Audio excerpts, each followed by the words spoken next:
তো hello everyone, আজ হচ্ছে আমাদের ছোট বাগানের চলো সবজি তোলা যাক। তো প্রথমেই আমি একটা ঝুড়ি এনে নিয়েছি, আর দেখতেই পাচ্ছ এখানে লাল লাল টমেটোগুলো খুব সুন্দর করে ঝুলছে। আর তাড়াতাড়ি চলো পেরে নিয়ে, আর খুব সুন্দর কিন্তু লাল হয়েছে দেখতে পাচ্ছ।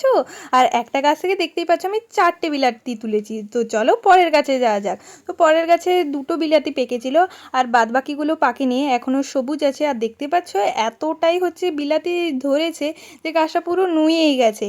আর তারপর হচ্ছে এই বেগুনটাও আমি তুলে নিয়েছিলাম, যেটা তুলতে হচ্ছে আমার অনেক কষ্ট হয়েছিল। আর এখানে অনেক কাটাও ছিল, দেখতে পাচ্ছ বেগুনের গায়ে কত কাটা লেগে আছে। আর এই বেগুনটা পচে গেছিলো, যে তাই এটা ফেলে দিয়েছিলাম। আর আমাদের হচ্ছে ছাদে একটা ইউনিক ব্যাপার, শোনো, ফুলকপি যে লাগিয়েছিলাম তার পাশে হচ্ছে আরও একটা ফুলকপি ছিল ছোট্ট, আর যেটা হচ্ছে বেগুনি কালারের হয়েছে। তো তোমাদের হচ্ছে ভিডিওটা কেমন লাগলো নিশ্চয়ই জানাবে। আর দেখতেই পাচ্ছ এখানে এক ঝুড়ি সবজি হয়ে গেছে। একটা লাইক কমেন্ট শেয়ার করে দেবে। Bye bye.